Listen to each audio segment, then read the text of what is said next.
आज आयशा ने press conference बुलाया है। देशव्यापी आयशा एक अभियान ले रहा है, राष्ट्रीय अभियान।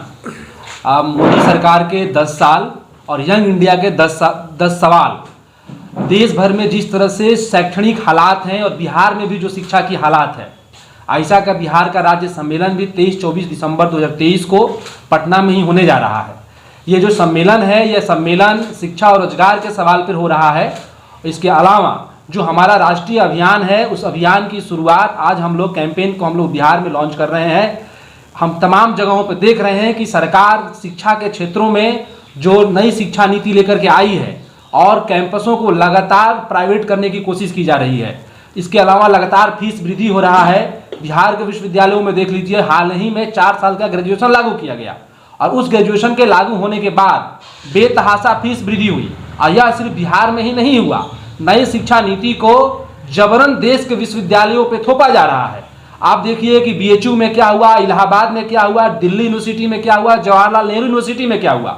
और बिहार जैसे राज्य जो सामाजिक और आर्थिक दोनों रूप से पिछड़े हुए राज्य हैं, यहाँ फीस वृद्धि करना एकदम इस बात या साजिशन किया जा रहा है कि कैंपस जो है, कैंपसों से जो गरीब, दलित, पिछड़े, वंचित महिलाएं जो हैं उनको बाहर किया जाए और उनको बाहर करने की कोशिश की जा रही है। कैंपसों में जो नियुक्तियां हो रही हैं वो लगातार सरकार अपने लोगों की नियुक्तियां कर रही है।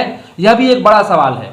तो इस सवाल को लेकर के सरकार ने जो पूरा वादा किया था 2014 में, 2014 के बाद हमने देखा कि 2014 से 2021 का जो अभी डाटा आया है कि केंद्रीय विश्वविद्यालयों में लड़कियों ने आत्महत्याएं की और उन जो 122 लगभग 122 आत्महत्याओं में से 64 जो आत्महत्याएं हैं, जो ड्रॉप आउट आत्महत्याएं हैं, वो एसी एसटी और पिछड़े ओबीसी तबके के लड़के लड़कियों ने किया है।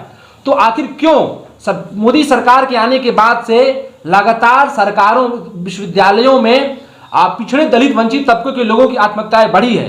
रोहित वेमुला का केस हमारे सामने एक बड़ा रहा कि किस तरह से 2014 में मोदी सरकार के आने के बाद उस हैदराबाद विश्वविद्यालय में एक दलित छात्र को आत्महत्या, मतलब उसको इंस्टीट्यूशनल डेथ हम कहेंगे कि उसको इंस्टीट्यूशनल डेथ किया गया। तो हम ये प्रेस कॉन्फ्रेंस इसी बात को कहने के लिए बुलाए हैं कि सरकार की जुमला नहीं, जवाब दो और 10 साल का हिसाब दो। आगामी जो लोकसभा चुनाव है, उस चुनाव को देखते हुए छात्र समुदायों से जो वादा केंद्र की मोदी सरकार ने किया था बेहतर, सर्वांगीण और शिक्षा देने का, उसमें यह विफल साबित हो रही है। दिल्ली यूनिवर्सिटी में हमने देखा कि पिछले लंबे सालों के बाद सबसे ज्यादा सीटें खाली रह गई हैं, सबसे कम इस बार नामांकन हुए हैं। तो उस तरह के विश्वविद्यालयों में, सरकारी विश्वविद्यालयों का जो सवाल, उसमें कौन लोग जाते हैं? उसमें जो लोग जाते हैं वो गरीब, दलित, वंचित, पिछड़े तबके के लोग जाते हैं, वो गरीब लोग जाते हैं। तो इसलिए सरकारी शिक्षा की बचाने की लड़ाई को लेकर के आयशा राष्ट्रव्यापी अभियान को लेकर के छात्र समुदायों के बीच में जा रहा है। सरकार की जो छात्र युवा विरोधी नीतियां हैं, उस नीतियों के खिलाफ आयशा सघन अभियान चलाएगा और उस सघन अभियान के तहत हम छात्र समुदायों को गोलबंद करेंगे और केंद्र सरकार से हम जवाब मांगेंगे। बिहार का भी एक बड़ा सवाल है कि बिहार के भीतर भी हमने देखा है कि किस तरीके से पिछले दिनों शिक्षा विभाग का तानाशाही पूर्वक आदेश आया है। उस तानाशाही पूर्वक आदेश के तहत 20 लाख छात्र छात्राओं के नाम काट दिए गए। बिहार जैसे पिछड़े राज्य में जहां स्कूलों और विश्वविद्यालयों की स्थिति बिल्कुल खराब है, उस खराब स्थिति में आपको उसको बेहतर करने की बजाय, प्रोफेसरों की भर्ती करने की बजाय, शिक्षकों की भर्ती करने की बजाय भी शिक्षा विभाग लगातार लोगों को कैंपस से बाहर कर रहा है। यह एक तरीके से शिक्षा के अधिकार के ऊपर हमला है कि आप 3 दिन नहीं आएंगे तो आपका नाम काट दिया जाएगा।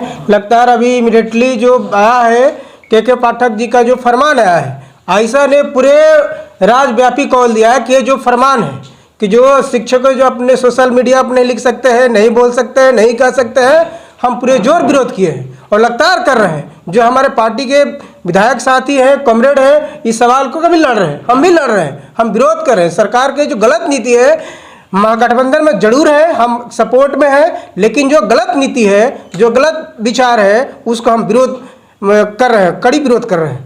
दिखाने का विरोध नहीं जरूर हम कर रहे हैं। अगर नहीं होता, अगर नहीं, हम लोग पहले तो हम लोग पूरे राज्यव्यापी अभियान लिया कि ये गलत नीति है, इसको नहीं लागू करना चाहिए, फरमान को वापस लेना चाहिए। नेता सपोर्ट कर रहे हैं, आप विरोध कर रहे हैं, बिल्कुल हम करें कि छात्र संगठन का जो आधिकारिक बयान आया है, अपना सपोर्ट हटाइए। छात्र संगठन का जो आधिकारिक बयान है, शायद उस आधिकारिक बयान से आप लोगों ने आयशा के बयान से परिचित होंगे।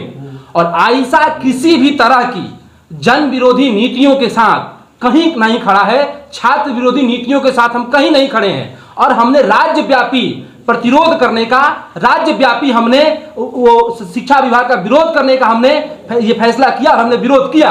हम कुछ सवालों पर जरूर सहमति के साथ एक बड़े व्यापक दायरे को, राजनीतिक परिस्थितियों को देखिए, उस राजनीतिक परिस्थितियों में आयशा इस दौर की अपनी प्रतिबद्धता समझता है कि फांसीवाद के हमले के खिलाफ खड़ा रहेगा। लेकिन हम जहां हैं, उनके नीतियों के अगर उस तरह से नीतियां आती हैं तो आयशा उसके खिलाफ लड़ेगा। हम भीतर भी लड़ रहे हैं, हम बाहर भी लड़ रहे हैं, और देश सड़क को मजबूत हम लोग किए रहेंगे। आंदोलनों को कभी कमजोर नहीं होने दिया जाएगा। कहीं भी किसी भी तरह की जन विरोधी नीतियां आएगी, हम अपने स्वतंत्र रूप से अपने स्टैंड के साथ खड़े हैं। आप अपना एक मिनट रुक जाए, आप जो सपोर्ट कर रहे हैं या विरोध कर रहे हैं, ये सिर्फ आप अपना दुकान टाइट कर रहे हैं। नहीं, एक मिनट, और आपके नेता सपोर्ट कर रहे हैं। क्या आप जनता को मैसेज दीजिएगा, हमको ये बता दीजिए ना। बिल्कुल, कुछ एक्शन इस पे क्या हो रहा है? हम लगातार बात कर रहे हैं और कई सारे ऐसे फैसले रहे जो आयशा के, और तमाम आप जिस बात का जिक्र कर रहे हैं उसे जिक्र हमने सरकार से मनवाया भी। शिक्षकों की नियुक्ति का सवाल हो और अन्य सारी बातें हैं, हमने लगातार प्रयास करके लेकर आया। सवाल आज है, सबसे बड़ा सवाल है कि देश के केंद्रीय विश्वविद्यालयों में 122 लोगों ने आत्महत्याएं कर ली है, उसमें से 68 अनुसूचित दलित पिछड़े जातियों के लोग हैं। तो ऐसे ही तमाम खबरों के लिए आप सभी बने रहिए हमारे साथ और देखते रहिए बिहार उज्जवल न्यूज। अब तक हमारे YouTube चैनल को सब्सक्राइब नहीं किया है तो जल्दी से सब्सक्राइब कर लीजिए। फेसबुक पेज को भी फॉलो कीजिए। वीडियो पसंद आए तो खूब लाइक कीजिए, शेयर कीजिए, कमेंट कीजिए। वीडियो देखने के लिए आप सभी